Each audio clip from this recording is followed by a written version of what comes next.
जय हिंद दोस्तों। चलिए दोस्तों बात करते हैं इस एक और क्वेश्चन के बारे में। इस क्वेश्चन में एग्जामिनर ने क्या कहा, in the beginning of a year 2004 a person invest some amount in a bank.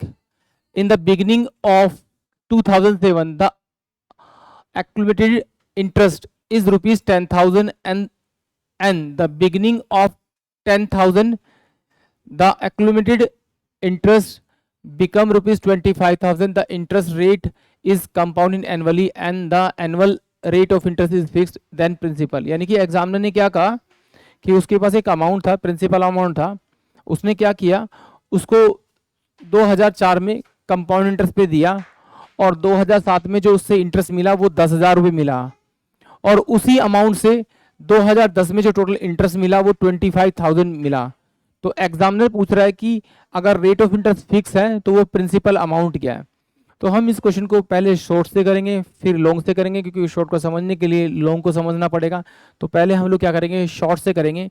देखिए यहाँ पर देखिए पहले नंबर ऑफ ईयर कितने दे रखे हैं। 2004 की बात करें तो 2004, फिर मेरे पास आ जाएगा 2005, फिर 2006, फिर 2007। तो यहाँ से यानी कि ये क्या हुआ मेरे पास 1 2 और 3। वो कह रहा है कि 3 ईयर में जो है जो इंटरेस्ट आया वो कितना आया आपका 10,000 आया, ये कंपाउंड इंटरेस्ट आया।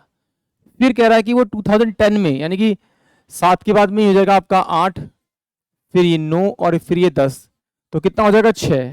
तो 6 ईयर में जो इंटरेस्ट आएगा वो आपका कंपाउंड इंटरेस्ट वो कितना आ रहा है आपका 25,000। अब एग्जामिनर ने मुझसे पूछा प्रिंसिपल अमाउंट, तो मुझे पता है कि ये कंपाउंड इंटरेस्ट है। अगर इस कंपाउंड इंटरेस्ट में प्रिंसिपल अमाउंट जोड़ दूं तो इसका मतलब मेरे पास क्या आएगा, वो टोटल अमाउंट आ जाएगा। और इसमें अगर मैं प्रिंसिपल अमाउंट ऐड कर दूं तो भी टोटल अमाउंट आएगा। ठीक है, ये 6 साल का टोटल अमाउंट आएगा और ये 3 साल का टोटल अमाउंट आएगा। तो हम एक शॉर्टकट यूज करेंगे, क्योंकि अगर हमें पता है कि ये 3 साल का और ये 6 साल का, मेरे पास 3 साल का टोटल अमाउंट है और 6 साल का अगर मेरे पास टोटल अमाउंट है, तो मैं 3 साल वाले अमाउंट को 2 बार आपस में मल्टीप्लाई करूंगा और 6 साल वाले से डिवाइड करूंगा तो मेरा प्रिंसिपल अमाउंट आ जाता है। चलिए देखते हैं। तो हम लोग क्या करेंगे, पहले इस क्वेश्चन में ऑप्शन की हेल्प लेंगे। जब हम इसकी ऑप्शन की हेल्प लेंगे तो पहले मैंने क्या लिया, 10,000 लिया, क्योंकि ये मुझे इजी लग रहा है, मैंने 10,000 लिया। ये मेरे पास टोटल कंपाउंड इंटरेस्ट दे रखा था, इसमें अगर मैं प्रिंसिपल अमाउंट ऐड करूंगा, मैं ये 10,000 ऐड करूंगा तो मेरे पास ये 20,000 आ जाएगा और इसमें मैं 10,000 ऐड करूंगा तो ये मेरे पास कितना आ जाएगा 35,000 आ जाएगा। बट मैंने कहा कि इस वाले अमाउंट को 2 बार मल्टीप्लाई करेंगे और इससे डिवाइड करेंगे। बट जब मैं डिवाइड करूंगा तो ये मेरे पास में कुछ 7 बचेगा, जबकि जिस नंबर को आप 2 बार मल्टीप्लाई कर रहे हो, जिस नंबर को आप 2 बार मल्टीप्लाई कर रहे हो और जिससे आप डिवाइड कर रहे हो, उसके बाद जो आपका आंसर आना चाहिए वो आपका प्रिंसिपल अमाउंट आना चाहिए जो आपने माना है। अगर वही आ रहा है तो इसका मतलब आपका प्रिंसिपल अमाउंट वही है। चलिए देखिए, ये तो हो नहीं सकता ऑप्शन से, तो मैंने ऑप्शन से उठाया, फिर क्या आपका ऑप्शन बी 20,000। जैसे ही मैंने यहाँ पे 20,000 ऐड किया और यहाँ पर मैंने 20,000 ऐड किया तो ये मेरे पास में 3 साल बाद का मेरे पास क्या टोटल अमाउंट आ गया, कितना है मेरे पास में 30,000। इसको मैंने ऐड किया तो कितना हुआ, ये मेरे पास में 45,000। अब देखिए पहले वाला जो 3 साल का अमाउंट है उसको क्या करेंगे, डबल बार मल्टीप्लाई करेंगे, यानी 30,000 इंटू में 30,000 अपोन में 45,000। इससे मेरा गया तो 15 दूनी 30 और 15 3 45 और 3 से 3 गया, तो यानी कितना आ गया मेरे पास में आपका 20,000।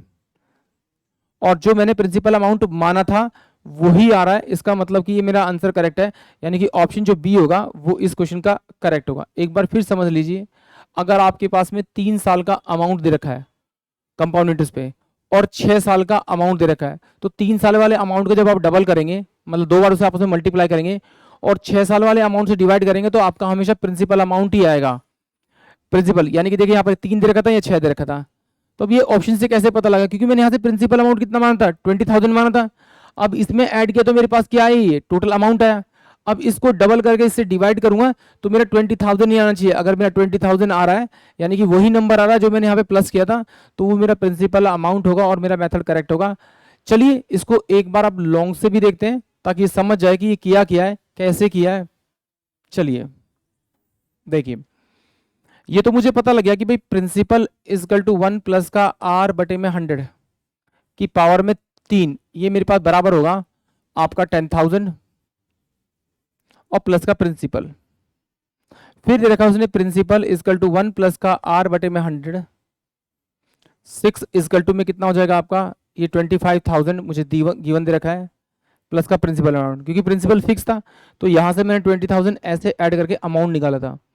अब देखिए मैं इसको डिवाइड करने को डिवाइड भी कर सकता हूँ, थोड़ा सा लंबा हो जाएगा, बट मैं इसकी अगर इसमें वैल्यू रख दूँ, इसकी इसमें वैल्यू रख दूँ, या मैं ऐसे कह सकता हूँ P इजकल टू में कितना हो जाएगा आपका, ये P इजकल टू में कितना हो जाएगा आपका 1 प्लस में R बटे में 100 की पावर 3 की पावर में 2, ये इजकल टू में 25,000 प्लस का P। तो मैं क्या इसको ऐसे रखता हूँ, यानी कि इसकी वैल्यू को मैं डायरेक्ट यहाँ पे रख सकता हूँ, यहाँ पर मैं इसकी वैल्यू रख सकता हूँ। तो इस वाले P को तो मैं यहाँ नीचे भेज दूंगा इसके आपके P, तो यहाँ पे वैल्यू रख लेते हैं। तो ये मेरे पास क्या हो जाएगा P इंटू में 10,000 प्लस का P बाय में P का स्क्वायर इजकल टू में किसके आ रहा है 25,000 प्लस का P। तो इसको जब मैं खोलूंगा तो खोलने के बाद क्या मेरे पास में ये 1 बाय में P बचेगा आपका, और ये 10,000 प्लस का P का स्क्वायर बचेगा इजकल टू में 25,000 बचेगा आपका, प्लस का P बचेगा। तो इसको क्रॉस मल्टीप्लाई करूंगा यहाँ से, तो ये P जाके मेरे पास यहाँ क्या 25,000 P हो जाएगा और ये P का स्क्वायर हो जाएगा यहाँ पर। चलिए इसको खोल लेते हैं। अगर मैं इसे 10,000 को खोलूंगा तो मेरे पास क्या डबल हो जाएगा, यानी कि मेरे पास में 10 की पावर में से मैं डायरेक्ट 8 लिख सकता हूँ, प्लस में P की स्क्वायर लिख सकता हूँ, प्लस में ये कितना 20,000, और ये मेरे पास में क्या आ जाएगा P इजकल टू में 25,000 P प्लस का P का स्क्वायर। अब ये पॉजिटिव है, पॉजिटिव कट जाएगा, अब ये इधर जाएगा तो कितना हो जाएगा आपका 5,000 बचेगा, और ये कितना है 1 2 3 4 5 6 7 8 अपॉन में 5,000 1 2 3 इजकल टू में P।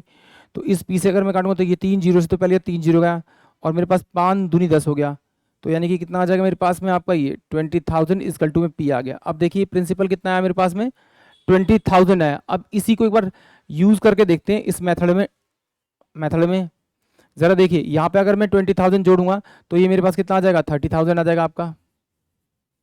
यहाँ पर जोड़ूंगा तो मेरे पास कितना आ जाएगा, यहाँ पे जोड़ूंगा तो कितना है मेरे 45,000 आ जाएगा। अब देखिए इस अमाउंट को मैंने क्या किया, 2 बार मल्टीप्लाई किया, 30,000 इनटू में 30,000 अपॉन में 45,000, ये इससे गया, ये 15 दूनी 30 और 15 3 45, तो कितना आएगा 20,000। यानी कि ऑप्शन जो बी होगा वो इस क्वेश्चन के लिए करेक्ट होगा।